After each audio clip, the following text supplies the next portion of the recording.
सभी भाइयों को जय श्री कृष्णा, राधे राधे।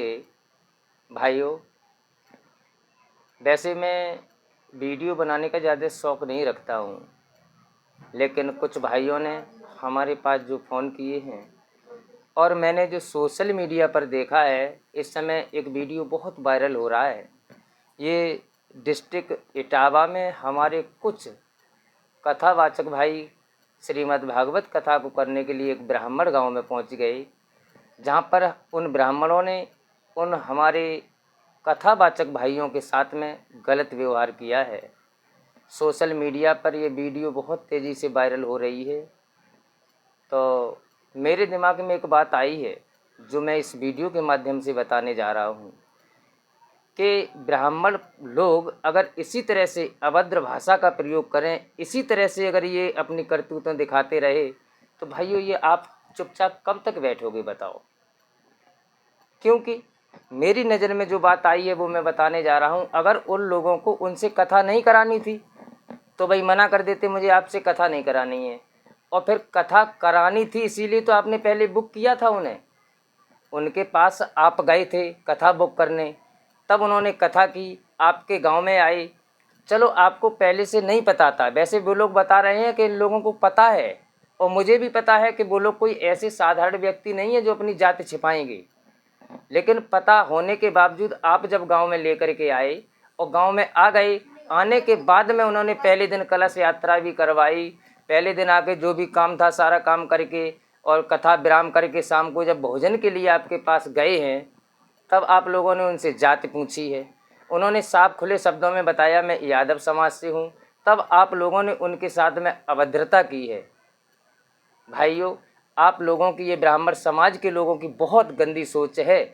अगर कथा नहीं करवानी थी तो तुम वापस भेज देते, भाई आपसे कथा नहीं करवाऊंगा, मैं किसी दूसरे को बुलाता हूँ व्यास को, कोई बात नहीं थी।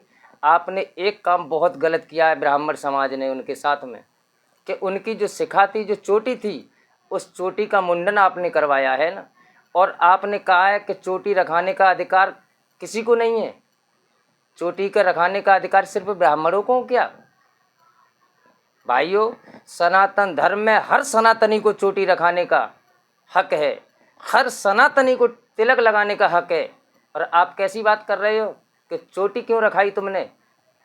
और एक बात और, ब्राह्मण लोग कह रहे हैं कि व्यास गद्दी पे बैठने का अधिकार सिर्फ ब्राह्मण को है। अरे कौन सी किताब पढ़ी है आप लोगों ने जो व्यास गद्दी पे बैठने का अधिकार? व्यास गद्दी पे ब्राह्मण ही बैठ सकता है, चाहे ब्राह्मण मदिरा का सेवन करे, चाहे ब्राह्मण शराब पिए, चाहे ब्राह्मण कितना भी चरित्रहीन हो, और हम ब्राह्मण का सम्मान करते रहें, हम उस ब्राह्मण की पूजा करते रहें। अरे ब्राह्मण वो होता है जो ब्राह्मण जैसे काम करे।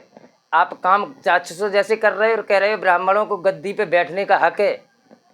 अरे गद्दी पे तो वो बैठ सकता है जो जिस लायक है, जिसे ज्ञान है, वही विद्वान है, और जो विद्वान है वो श्रीमद् भागवत कथा की गद्दी पे बैठ सकता है। एक चरित्रहीन ब्राह्मण, एक शराब पीने वाला ब्राह्मण, एक मदिरा का सेवन करने वाला ब्राह्मण, क्या वो भी ब्राह्मण कहलाने के लायक है? क्या वो भी व्यास गद्दी पे बैठने के लायक हैं? मैं निंदा करता हूं ऐसे ब्राह्मणों की जिन्होंने ये कृत्य किया है, जिन्होंने उनके साथ में ये गलत किया है। और मैं सरकार से भी ये चाहता हूं कि इनके साथ में कड़ी से कड़ी कार्रवाई की जाए। अगर इन्हें कथा नहीं करानी थी तो चुपचाप उन्हें घर भेज देते। उनकी गाड़ी की पहिए की हवा निकाल रहे हो, पंचर कर दिए। उनके साथ में जो मैं बता नहीं सकता अपने शब्दों में क्या क्या गलत किया गया है, जो आप सोशल मीडिया के माध्यम से आप लोग तो देख ही रहे होंगे। अभी मैं जब आरती कराने के बाद में जहाँ रुकता हूँ वहाँ आया था, तब मुझे साथियों ने भी मुझे बताया कि वीडियो वायरल हो रहा है। मैंने भी सोशल मीडिया पे देखा, उसके बाद में मुझे रुका नहीं गया भाइयों मुझसे।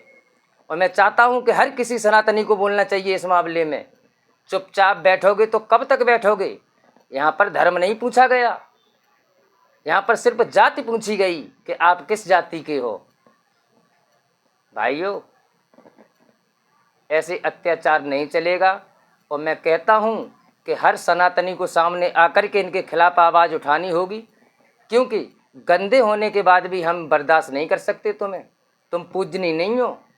पूजनीय वो ब्राह्मण है जो ब्राह्मण जैसे कार्य करता है, हम उसके चरणों में दंडवत प्रणाम करते हैं। लेकिन शराबहीन, चरित्रहीन, मदिरा का सेवन करने वाला, ऐसे ब्राह्मणों को मैं कभी नमन नहीं कर सकता हूँ।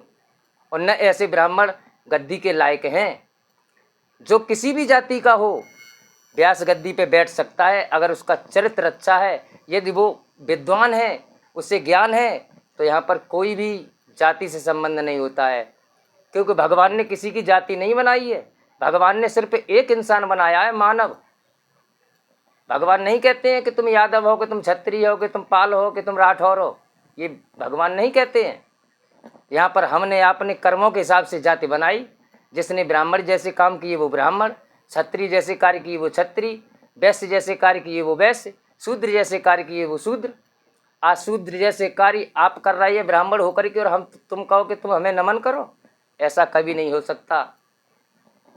ये जो भाइयों के साथ में हुआ है ये गलत हुआ है, निंदनीय है। इसके लिए मैं सरकार से, उत्तर प्रदेश सरकार से ये अनुमति चाहता हूँ और कहना चाहता हूँ कि इन लोगों को जिन्होंने ये कृत्य किया है उन्हें कड़ी से कड़ी सजा दी जाए, ताकि आगे चल के भविष्य में किसी की हिम्मत न पड़े ऐसा करने की। भाइयों, बोलने को तो मेरे दिल में बहुत कुछ उमड़ रहा है, लेकिन वीडियो बड़ा हो रहा है, इसलिए मैं क्षमा चाहते हैं, अनुमति चाहते हैं सभी भक्तों को। राधे राधे, जय श्री कृष्णा।